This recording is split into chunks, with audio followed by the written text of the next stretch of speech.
देखिए, प्रेस वार्ता आज जो आयोजित की गई है, सबसे पहले अपने आवास पे आप जितने भी मीडिया के बंधु आए हैं, सभी को हृदय से बहुत बहुत धन्यवाद। आज जो प्रेस वार्ता आयोजित की गई है, इसका मुख्य मुद्दा है कि हम लोग का चुनाव की तैयारी लेकर के जो पिछले जब से टिकट मिला है तब से लगातार चल रहा है। अभी हम लोग का पांचों पार्टी के द्वारा, पांचों पार्टी मतलब बीजेपी, जदयू, लोजपा, आर, हम और राष्ट्रीय लोक मोर्चा, पांचों पार्टी के शीर्ष नेता के द्वारा आशीर्वाद प्राप्त करने के बाद एक उम्मीदवार बन के हम उजियारपुर में यहाँ पे आए हैं। आने के बाद लगातार हम लोग का सघन यहाँ पे दौरा चल रहा है। दौरा करने के बाद आप लोग को बताना चाहते हैं कि पूरे पांचों पार्टी के द्वारा यहाँ पे सिंबल जो है सिलेंडर छाप है। बीजेपी के भी कार्यकर्ता हैं तो उनके लिए भी जो छाप है यहाँ पे सिलेंडर छाप है। जो जदयू के कार्यकर्ता हैं उनको भी हम बता रहे हैं, सारे पांचों पार्टी का यहाँ पे छाप जो है सिर्फ सिलेंडर छाप है। तो यहाँ पे कोई कंफ्यूजन की स्थिति नहीं है। जो छाप क्या है, पांच पार्टियां हैं लेकिन छाप सिलेंडर छाप है। अभी हम लोग का अभियान जो है घर घर पहुंचने का अभियान था, जिसकी शुरुआत 2 दिन पहले हम लोग किए और हर घर में हम लोग का टारगेट है कि आज रात तक या कल दोपहर तक हर घर में हम लोग घर के परिवार तक पहुंच जाएंगे, जहां पे लोगों को बता पाएंगे कि हम लोग का छाप सिलेंडर छाप है, 5 नंबर क्रम संख्या है, उसी पे बटन दबाना है। और इसकी तैयारी को लेकर के पूरे पांचों पार्टी हम लोग एकजुट हैं, संगठित हैं। अभी कुछ लोग बीजेपी के लोग जो इंडिपेंडेंट चुनाव भी लड़े, पार्टी के द्वारा कार्रवाई की गई, उन्हें निष्कासित भी किया गया है। और हम ये बताना चाहते हैं कि जो भी तमाम जो बीजेपी के ही लोग हैं, जो बीजेपी के विचारों में आस्था रखते हैं, जो नरेंद्र मोदी जी के विचारों में आस्था रखते हैं, जो अमित शाह जी के विचारों में आस्था रखते हैं, वो सारे के सारे 100% लोग हम लोग एक साथ संगठित हैं, कोई टूट फूट नहीं है। और जो लोग इधर उधर कर रहे थे उनको पार्टी निष्कासित कर चुकी है और यहाँ पे तमाम लोग हम लोग एक साथ हैं। कल यानी 1 तारीख को देश के गृह मंत्री अमित शाह जी का दौरा उजियारपुर में हो रहा है और बाजार समिति के मैदान में दलसिंह सराय, वहाँ पे 1 बजे उनका आगमन होगा। और ये एक बहुत बड़ा संदेश उजियारपुर के विधानसभा के सभी लोगों, सभी कार्यकर्ताओं को है, क्योंकि देश के प्रधानमंत्री नरेंद्र मोदी जी का आगमन समस्तीपुर हुआ था और समस्तीपुर पूरे चुनाव का आगाज वो समस्तीपुर से किए। उसका मेन मुद्दा था कि वो चाहते थे कि कर्पूरी जी की धरती से शुरुआत हो और जो सम्मान आज तक जो कांग्रेस की बीती हुई सरकार ने आज तक नहीं दिया, तो वो ये वर्तमान सरकार ने भारत रत्न की उपाधि भी दी। और वो चाहते थे कि इनकी शुरुआत, चुनाव की शुरुआत उनके गांव पे कर्पूरी ठाकुर जी के मूर्ति पे माल्यार्पण करके तब शुरुआत करें। और प्रधानमंत्री जी ने ऐसा किया और यहाँ की सभी जनता से प्रधानमंत्री जी ने आग्रह किया है कि शुरुआत हमने कर्पूरी ठाकुर जी की धरती से किया है और आप सभी से आग्रह है और पूरा विश्वास है कि समस्तीपुर जिले की 10 की 10 सीट आप सभी लोग एनडीए की झोली में जिता के देंगे। हम सभी 10 उम्मीदवार मंच पे थे, प्रधानमंत्री का आशीर्वाद हमें मिला, उनका आशीर्वचन भी मिला और हमें जो अग्रिम जीत की शुभकामना भी दी। मुझे पूरा विश्वास है कि समस्तीपुर जिले की 10 की 10 सीट एनडीए निश्चित रूप से जीतेगी और जनता इसके लिए मूड बना चुकी है।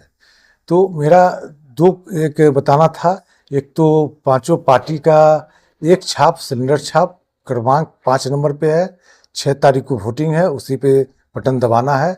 और दूसरा था कि अमित शाह जी, देश के गृह मंत्री, प्रधानमंत्री जी का दौरा हो चुका है और देश के दूसरे नंबर के सबसे ताकतवर मंत्री अगर आप बोल सकते हैं जो पूरे देश के हैं, वो गृह मंत्री अमित शाह जी, उनका दौरा उजियारपुर हो रहा है। इनका खास मकसद है कि समस्तीपुर के हर एक मतदाता जो इधर उधर थोड़ा भटक भी रहे थे, उन सभी लोग एकजुट होकर के एनडीए के पक्ष में वोट करें।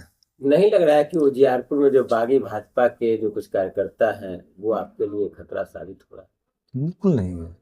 हमने कहा कि जो लोग एनडीए के विचारों में से सहमत हैं, जो बीजेपी के विचारों से सहमत हैं, कोई भी अलग नहीं है। सभी के सभी लोग जो हम लोग के साथ हैं, वर्तमान में हम लोग के साथ हैं। और जो लोग, कुछ लोग, चंद लोग, मतलब वो संख्या जो है आप दहाई में भी नहीं बोल सकते हैं, कुछ लोग थे, उन लोग को पार्टी निष्कासित कर चुकी है, क्योंकि उन लोगों का थोड़ा भी विश्वास न प्रधानमंत्री जी में था न बीजेपी में था। गृह मंत्री जो कल जो आ रहे हैं उजियारपुर में, किस स्थान पे? ये बाजार समिति का मैदान है, डैनी चौक पे, वहाँ पे आ रहे हैं। 1 बजे, हाँ 1 बजे से मतदान होगा। किस तरह की तैयारी की जा रही है उजियारपुर में? देखिए, उनके आगमन को लेकर के जो विशेष तैयारी होती है सिक्योरिटी को लेकर के, वो सारी तैयारी यहाँ पे पुख्ता तैयारी प्रशासन के द्वारा किया जा रहा है। और अभी तैयारी चल ही रही है, क्योंकि थोड़ा सा मौसम अभी ख़राब हुआ है, तो बारिश के कारण थोड़ा तैयारी में हम लोग थोड़ा सा धीमा हुआ है। लेकिन बाजार समिति के मैदान के पास में ही वहाँ पे हेलीपैड वगैरह बनाया जा रहा है। और वहीं उसके पास के ठीक जो मैदान है उसके बाद उसके पास में जो हेलीपैड बनाया गया है, वहीं पे उतरेंगे और सीधे मैदान में आएंगे और लोगों को संबोधित करेंगे। क्या लग रहा है अमित शाह आएंगे तो उजियारपुर के मतदाताओं में कितना जोश भरने का काम करेंगे? देखिए, अमित शाह जी देश के बहुत ही कद्दावर नेता हैं, और जिस तरीके का ओजस्वी भाषण वो देते हैं, तमाम कार्यकर्ता उनके भाषण सुनने के बाद पूरे जो उनसे प्रभावित होकर के उनके अनुसार काम करते हैं। तो निश्चित रूप से उनके आने से पूरे क्षेत्र को तो फायदा होगा ही होगा, और तमाम एनडीए के कार्यकर्ता एकजुट होकर के एनडीए के पक्ष में और एनडीए की सरकार बनाने के लिए वोट करेंगे। धन्यवाद जी बिल्कुल। आपने पूर्व इंडिपेंडेंट के बारे में बात की, निर्दलीय के बारे में, जो पार्टी के पूर्व जिला अध्यक्ष हैं। पार्टी, चूंकि मैं भाजपा का चेहरा हूँ, भाजपा का नेता हूँ, आप सभी लोग जानते भी हैं, उनको जितना भाजपा इज्जत दी, भाजपा के किसी किसी कार्यकर्ता को ही नसीब होता। 2016 में एक टेंडम उनको राम सुमिरन सिंह जब जिला अध्यक्ष बने तो उनको जिला महामंत्री का दर्जा दिया गया। उपेंद्र कुमार कुशवाहा जी जो हम लोग के भाजपा के जिला अध्यक्ष जी थे, और 16 से 19 जिला महामंत्री रहे, 19 से 22 जिला अध्यक्ष बने 3 साल के लिए। फिर रिपीट उनको किया गया 22 से 25, यानी 2 टर्म जिला अध्यक्ष रहे। और उसके बाद 9 साल जो पार्टी ने उनको मान सम्मान दिया, फिर विश्वसूत्री के जिला उपाध्यक्ष भी बने, जो एक तरह से कहिए मिनी विधायक का दर्जा है। उसके बाद भी महत्वाकांक्षा उनकी इतनी ज़्यादा है जिसको पूरा करना किसी पार्टी के लिए संभव नहीं था। इसलिए पार्टी ने उनको अपने भर जो प्रयास होता है समझाने का, बुझाने का प्रयास किया, लेकिन नहीं होने पर मजबूर हो करके परसों जो हमारे प्रदेश अध्यक्ष जी वो निर्णय लिए हैं। और रह गए हमारे प्रत्याशी महोदय बताए ही, हमारे कृष्णदेव भाई जी हैं पूर्व मुखिया, सब लोग जदयू के बताए रहे, यहाँ बिल्कुल उजियारपुर जीतेंगे। और अमित शाह जी जो आ रहे हैं वो देश के यशस्वी गृह मंत्री बिल्कुल जीतेंगे। और उजियारपुर नहीं, समस्तीपुर के 10 विधानसभा सीट को जीतने का जो लक्ष्य है उसी के तहत, उसी रणनीति पर हम लोग काम कर रहे हैं। सब लोग जीतेंगे, ऐसी पूर्ण संभावना। उजियारपुर में तो कहीं कोई कंफ्यूजन है ही नहीं। नरेंद्र मोदी जी और नीतीश जी ने इतना काम किया है, जो किसी भी घर में जाइए वो सीधे उनके दिमाग में है कि इनको छोड़ के जो वोट नहीं देगा वो गलत होगा। हम लोग नमक खाए हैं उनका, हम लोग वोट देंगे और उनके उम्मीदवार को जिताएंगे। और हम लोग पूर्णतः जानते हैं, हम लोग मेहनत कर रहे हैं, जीत का अंतर जितना ज़्यादा से ज़्यादा हो उसमें लगे हुए हैं। इनके पिताजी 52,000 वोट से जीते थे, और हम लोग उस रिकॉर्ड को तोड़ना चाहते हैं, जिससे उजियारपुर में हमारी हिस्सेदारी बढ़े। और केंद्र में मोदी जी की सरकार है, बिहार में एनडीए की सरकार है, उजियारपुर में ही एनडीए के विधायक हम लोग बनाएंगे, और पूरे जिला में यही लक्ष्य लेके हम लोग चलेंगे। क्या कहेंगे कृष्णदेव जी? मैं जनता दल के प्रखंड अध्यक्ष कृष्णदेव राय जीआरपी। हम लोग जनता दल के तमाम साथी कार्यकर्ता एकजुट होकर के एनडीए प्रत्याशी प्रसाद कुमार पंकज जी के समर्थन में हम लोग जुटे हुए हैं। लोकसभा के चुनाव में हमारे प्रतिद्वंदी उम्मीदवार आरजेडी के आलोक कुमार मेहता जी को इस विधानसभा क्षेत्र से जनता लोकसभा के चुनाव में ही इनको रिजेक्ट करने का, हराने का काम किया। इसलिए मैं अपनी ओर से, अपनी पार्टी की ओर से, तमाम पांचों दल के गठबंधन की ओर से हम उम्मीद करते हैं इस मर्तबा राम लखन बाबू के चुनाव जितना वोट से जीते थे उससे अधिक वोट से इनको जिताने का हम लोग काम करेंगे। ये पूर्ण विश्वास और आशा के साथ हम आपको विश्वास दिलाते हैं।